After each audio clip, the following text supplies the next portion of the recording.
Chapter 1. Mindset Surgery. Any rule not set in course by nature or your government can be bent or broken. Here's the life cycle of a typical human. Go to school, study hard, get a good job and have a family. Continue working, save up for retirement, then wait until you die. There's really nothing wrong with this arrangement if it's something you enjoy. But a lot of people become disinterested a few years into their jobs. They just feel like the job is sucking away their lives. They rarely have time for friends, family, or any fun activities. Literally, they are stock. Outside of science and law, all rules can be bent or broken, and it doesn't require being unethical. Tim Ferris.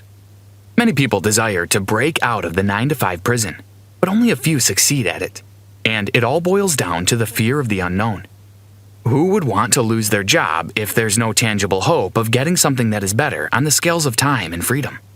But if you truly desire to have freedom to live the lifestyle you deserve, then Tim Ferris can show you how.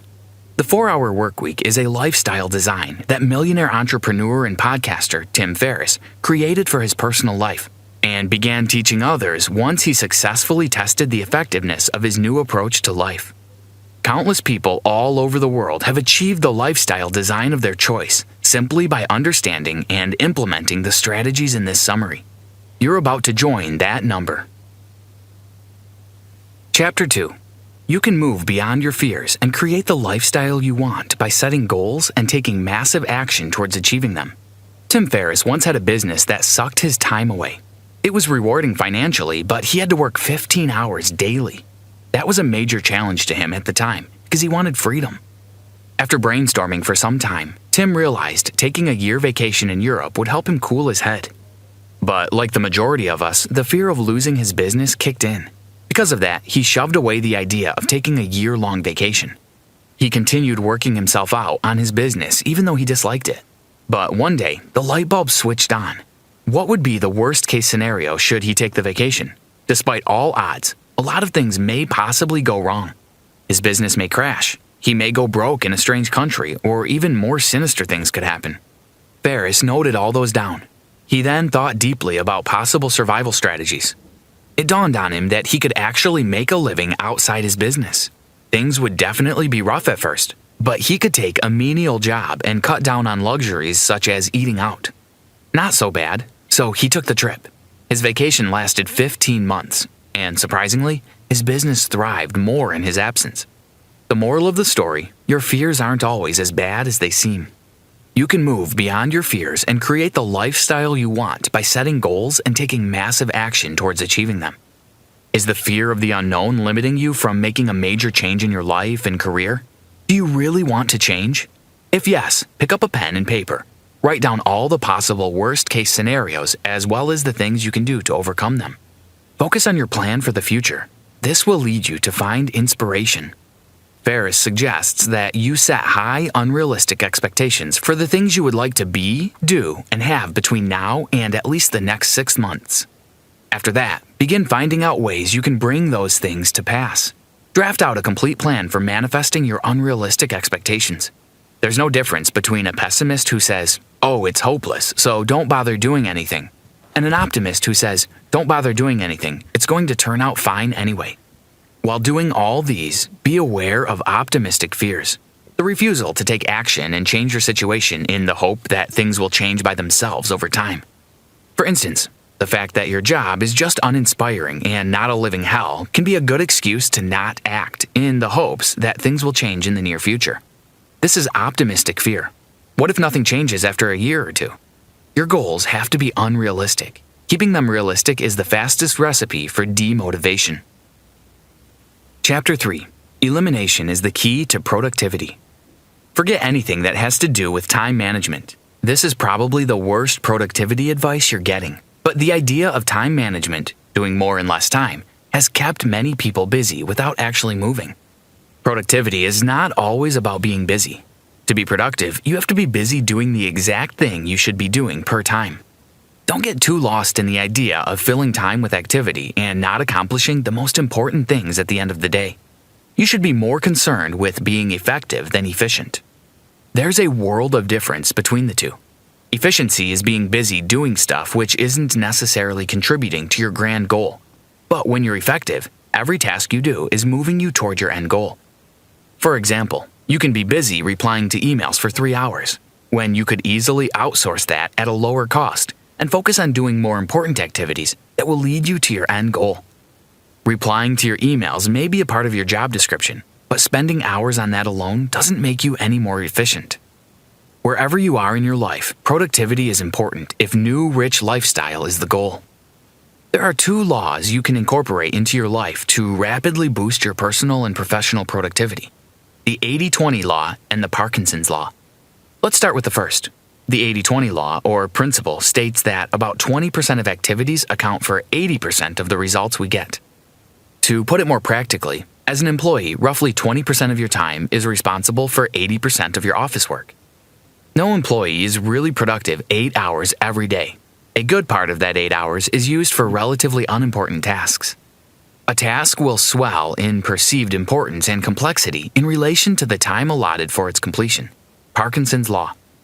Did you know distractions at work take up more time than you think?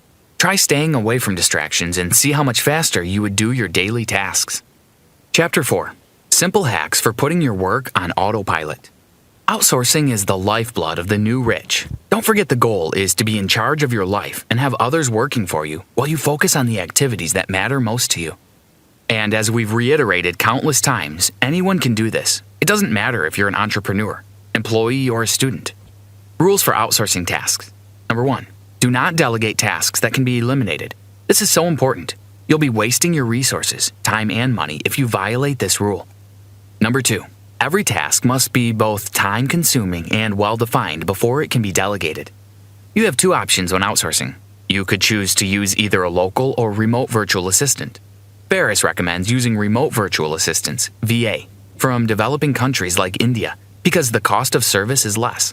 And because of the time difference between both countries, you will be sleeping while your VA is working for you. So let's say you have a presentation to give the following morning. All you need to do is contact your VA early enough, give them clear instructions and a deadline you both can work with. Keep Parkinson's law in mind when doing this. If things go well, you will wake up to your presentation waiting in your email. How awesome is that? In order to avoid any disappointments, it's good you don't hire a new or sole VA. Working with a VA organization with a good reputation will save you all the stress of finding a great VA. The 2 most common VA organizations providing remote services are Your Man in India, YMII, and Brickwork, also based in India. Chapter 5. Now it's time to set your income on autopilot. This is the part you've been waiting for. The secret of all NRs is building a business around something they love. And keep it simple and automated so they can enjoy doing other things. The goal is not business, but fun. The easiest way to get into business and make tons of money is to find a product you can sell to a particular target market. And you don't want to spend too much time researching a product or its market, so just find a niche you already know well. Look at your past or current experiences and try to locate a problem your product can solve. When Ferris created Brain Quicken, his target market was students and athletes. It was easy to create something they will love because he was a student and athlete too. Now, don't let the word create scare you. That word has been largely overrated by media.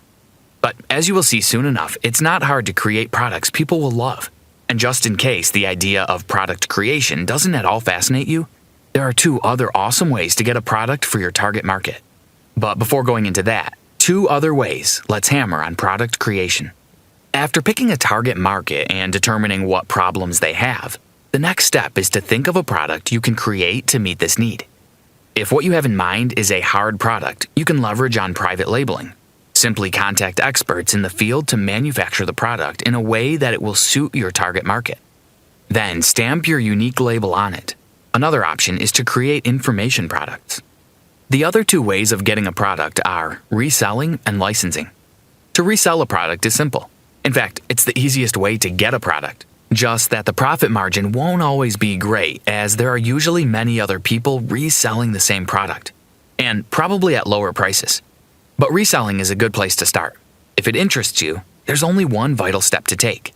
Contact the manufacturer, negotiate the wholesale price, and you're in business. Reselling is similar to licensing in a way, but licensing requires more effort and is more profitable. Licensing is all about granting others the right to produce hundreds of products with a brand's name and image in exchange for a percentage of the sales. Many top brands use licensing in one way or another. A good example is Red Bull. That energy drink came from a tonic in Thailand. So, how can you take advantage of licensing? There are two possible ways: become the inventor or the licensee. Most NRs are the latter. They obtain licensing deals from inventors and use that to easily push their products to their target market.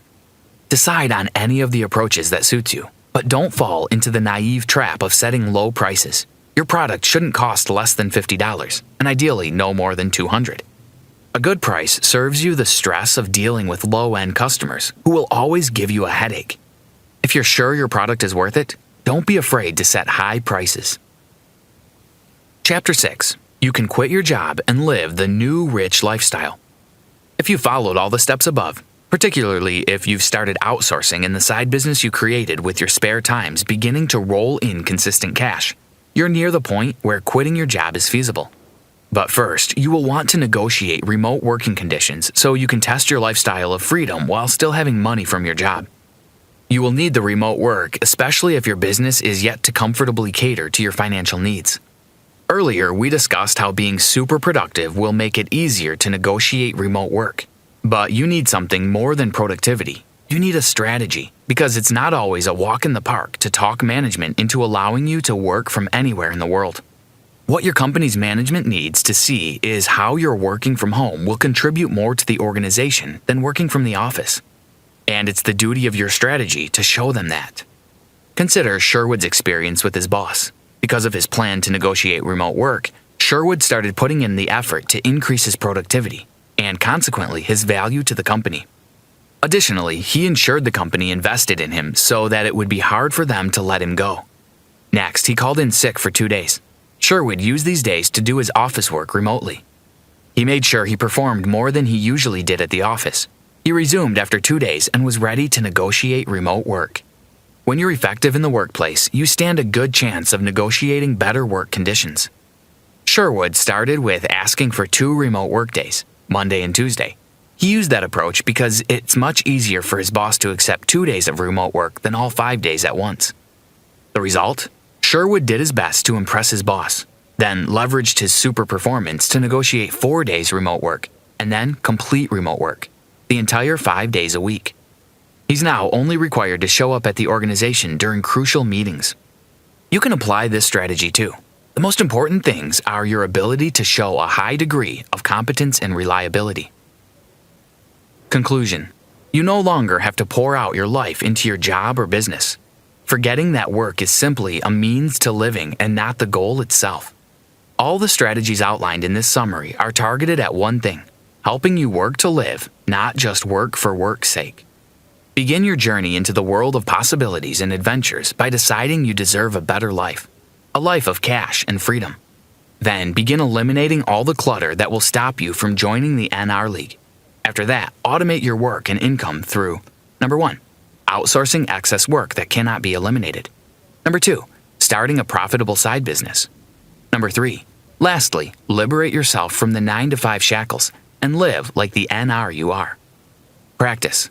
Visit 4-Hour Blog to find more information about the new rich lifestyle. There are also tons of real-life stories of people who successfully created the NR lifestyle for themselves. You sure will learn a lesson or two from their stories.